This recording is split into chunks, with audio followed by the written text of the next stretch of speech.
हाँ बच्चों, हम लोग 11th साइंस बायोलॉजी का टॉपिक ले रहे हैं, वो है कोशिका चक्र, सेल साइकिल। बढ़िया टॉपिक है, क्वेश्चन भी बनता है मेडिकल के अंदर भी, इससे रिलेटेड एक क्वेश्चन आने की संभावना बनती है पूरी। साइटोलॉजी हमने शुरू करी थी, साइटोलॉजी के कंटिन्यू टॉपिक भी चल रहे हैं, उसमें कोशिका के संबंधित और कोशिकाओं के बारे में पढ़ लिया था। हम कोशिका चक्र के बारे में जानकारी चाहते हैं कि एक जो कोशिका होती है, वो कोशिका जब नहीं बनती है तो वापस परिपक्व होकर वो पुत्री कोशिका बनाती है, और इस प्रोसेस में ये एक पूरा चक्रिक क्रम होता है, उसी को क्या कहते हैं? कोशिका चक्र कहते हैं। क्लियर? और उसी को हम लोगों ने जब ये पढ़ा था कोशिका सिद्धांत, उस कोशिका सिद्धांत में ये पढ़ा था कि ओमनी सेलुला ई सेलुला, कि प्रत्येक पूर्ववर्ती कोशिका से ही नई कोशिका का विकास होता है, कि भाई पुरानी कोशिका है वही नई कोशिका बनाती है। तो वो किस प्रोसेस से बनाती है वो आज हम लोग डिस्कस करेंगे कि कोशिका चक्र क्या होता है। तो ये एक चक्रिक क्रम है। कंटिन्यू भाई, वयस्क कोशिका बनी, वयस्क बनी, वो विभाजन योग्य हुई, विभाजन योग्य हुई, फिर विभाजन हुआ, विभाजन होने के बाद में वापस नई दो पुत्री कोशिकाएं बनेंगी यदि समसूत्री विभाजन है, और 4 पुत्री कोशिकाएं बनेंगी यदि अर्धसूत्री विभाजन है। इस प्रकार ये कंटिन्यू चलता रहता है। इस चक्रिक क्रम को क्या बोलते हैं? सेल साइकिल या कोशिका चक्र कहते हैं। अब कोशिका चक्र के लिए देखें कौन कौन से आता है पोर्शन में, तो एक चार्ट के द्वारा अपन आसानी से समझ सकते हैं इसको। मान लो ये एक चक्रिक क्रम है, और इस चक्रिक क्रम के अंदर ये जो पोर्शन बता रहा है उसमें सबसे ज्यादा बड़ी अवस्था होती है। साइंटिस्ट ने माना कि जैसे 24 घंटे की यदि कोशिका चक्र अवस्था है किसी कोशिका की 24 ओवर्स की, तो 23 ओवर्स तो केवल उसको परिपक्व होने में लगता है। जब वो छोटी पुत्री कोशिका होती है ना, तो उसको 23 घंटे तो क्या होगा, वो परिपक्व होगी। मतलब एक बहुत बड़ा समय उसको परिपक्व होने में, उसको विभाजन योग्य होने में लगता है, और लास्ट का 1 आवर जो होता है उसके अंदर वो विभाजित हो जाती है और पुत्री कोशिका बना देती है। क्लियर? तो हम लोग देख रहे हैं एक बहुत बड़ा अमाउंट है, वो जो ये टाइम है उस अवस्था को यहाँ से ये परिपक्व होने में लगता है, और इसका नाम रख देते हैं हम अंतरा अवस्था, इंटरफेज।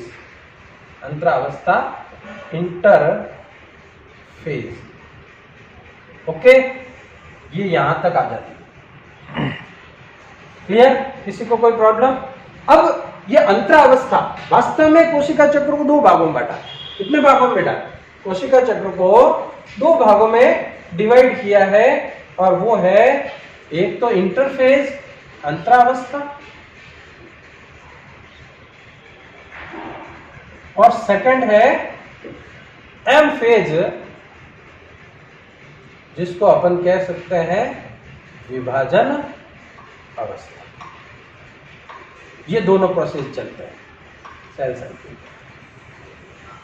इसके बारे में डिस्कस कर रहे हैं कि भाई अंतरावस्था सबसे बड़ी अवस्था होती है, और ये जो पीछे बचा हुआ है इसको अपन क्या कहेंगे? विभाजन अवस्था या मियोटिक फेज। एम का मतलब क्या होता है? मियोटिक या विभाजन अवस्था। कोई समस्या यहां तक? अब प्रश्न यह है कि अंतरावस्था को और कितने भागों में बांटा। तो अंतरावस्था का हमने परिभाषा बता रखी है, या अभी बोला था हमने कि जब पुत्री कोशिका बनती है, मान लो यहां पर 2 कोशिकाएं बनी है, ये विभाजन कोशिका की एंडिंग बता रहा हूं, यहां से शुरू करते हैं कि ये 2 पुत्री कोशिकाएं बनी हुई है। इनको अपन क्या कह सकते हैं? डॉटर सेल या पुत्री कोशिका। पुत्री कोशिका, डॉटर सेल। ओके, तो ये जो 2 कोशिकाएं बनी वो आकार में छोटी है।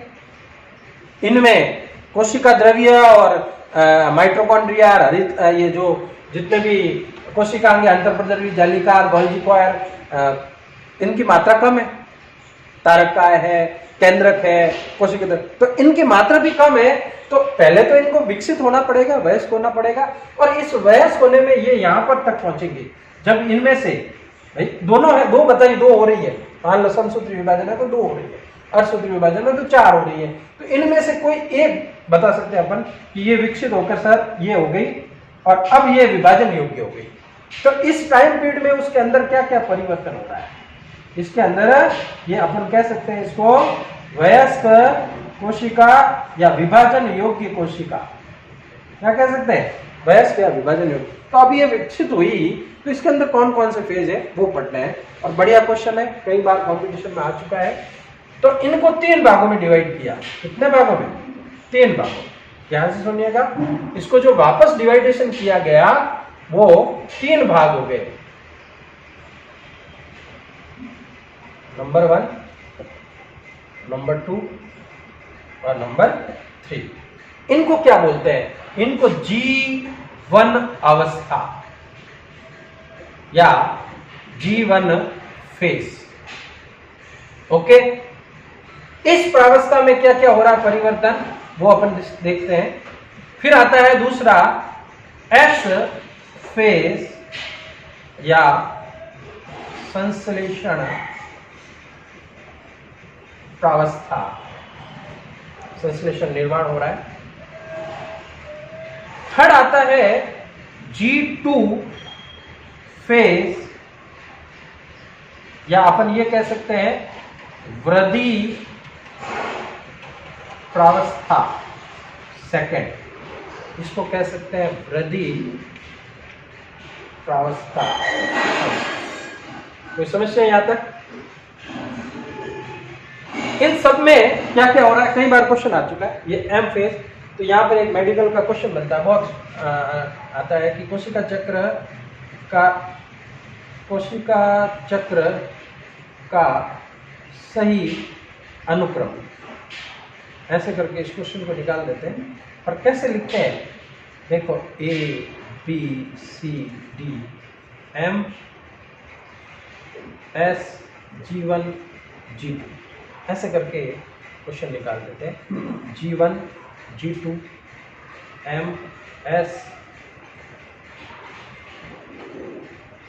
G1 S G2 M S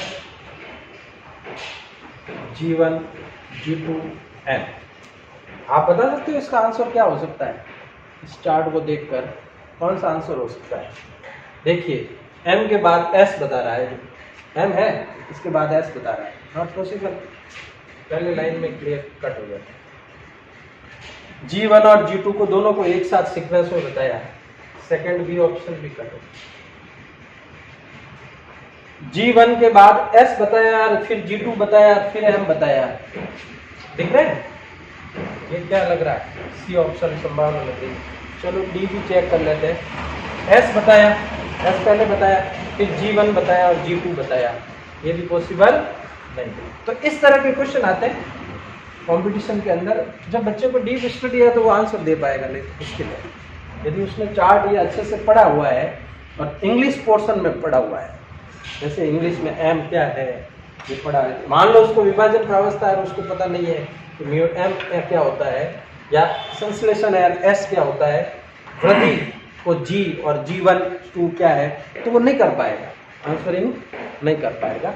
इसलिए थोड़ा सा विशेष करके अलर्ट होकर ध्यान देना है कंपटीशन वे में। कई बार नेट के अंदर ये क्वेश्चन आ चुका है। अच्छा, एक अभी जो नेट का अंदर एग्जाम हुआ तो उसके अंदर एक और क्वेश्चन आया था नेट 2020 में कि G0 अवस्था ये आया, ये शांत अवस्था होती है, अपन को ये शांत या विश्राम अवस्था है, इसके बारे में बात करते हैं कि जो M प्रावस्था कंप्लीट हो गई जैसे ही मान लो, तो उसके बाद यहां पर G0 फेज आ जाता है। G0 फेज की थोड़ी सी डेफिनेशन देखो, फटाफट हो जाएगा कि जो कोशिका चक्र से पुत्री कोशिका है जो वृद्धि में आगे अंतरावस्था में प्रवेश नहीं कर रही है और वो कोशिका चक्र से क्या हो जाती है, बाहर निकल जाती है। एक चक्री होती है ना, उसमें साइकिल चलाते जा रहे हैं, अचानक उस चक्री से बाहर आ गए तो फिर कहते हैं भाई बाहर निकल गया, उससे वो लाइन क्रॉस कर गए। तो उसी तरह से G0 अवस्था, शांत अवस्था या विश्राम अवस्था में क्या होता है, जो M फेज के बाद पुत्री कोशिकाएं बनी वो कोशिका चक्र से आउट हो जाती है, सीधा आउट, बाहर, इस तरह से। और चक्र का हिस्सा नहीं बनती है, इस अवस्था को शांत या विश्राम अवस्था कहते हैं। कई बार ऐसा होता है, ठीक है।